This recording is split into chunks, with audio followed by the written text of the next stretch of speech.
The purpose of this video is to show you how to use a diorama when telling the story, a simple story to a student with visual impairments.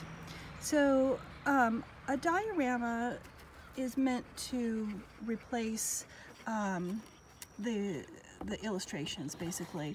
So if you think about the illustrations in a book, there's an awful lot of information that students get just by looking at the pictures. And you know, this is obviously a book made for young students. This lesson would be good for first graders. But there's, you know, still a lot of kids may not have experienced certain things that take place in this book. And the illustrations help to clarify some of those concepts. But a visually impaired student isn't going to have the benefit of those illustrations. And so a good solution for that would be to create a diorama. And one of the first things that comes up in the book is that the puppies dig a hole. This is actually a diorama of the puppy's yard, and this is the fence, and then this is the wide world where they get out of their yard and into the wide world. So the digging of a hole is something which in the illustration a student can see what that means, and a young student may really not quite understand what does that mean. Maybe they've never done that. And so with a diorama, you can actually have the student, you know, feel the dirt and show them what it means to dig a hole. And then also, you know, the preposition under, you can show them, so once they've dug that little ditch, the puppies were able to squeeze under the fence right there like that, and that's how they got out into the world. So that can be demonstrated with a diorama. Also, another important feature in the book is the hill. You've got a hill that the puppies go to twice, I think, during the story. You can see the little hill in the picture.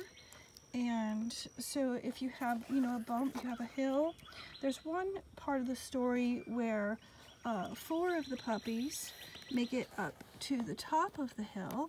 So you can show them 4 of the puppies have made it up to the top of the hill, but the pokey little puppy, this one, he gets delayed, and he's, because he's smelling things.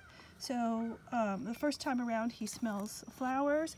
And another thing which you can add to the diorama is you could have 2 little baggies. You could have a baggie with a fresh flower, one that has a nice strong scent, a nice pretty smell, and then you could also have a little baggie with strawberries, because the second time the puppy's going to smell strawberries.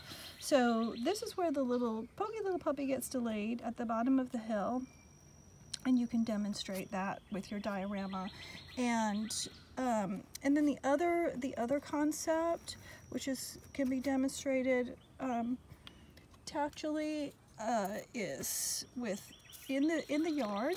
There's one point where they fill up the hole and put up a sign, and a young child may not even know what a sign is, but the, you know, students who are using the illustrations to help them understand these little concepts are you know, advantaged, because they can see, oh, a sign, it's a written thing on a stick, and it's stuck down in the dirt.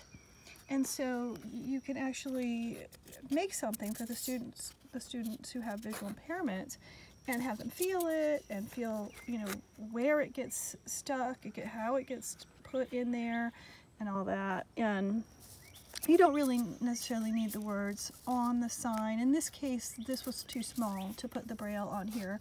If it was all a little bit bigger, you could do that. But the student is going to have a copy of this entire book in Braille, and so just having something that is a, you know,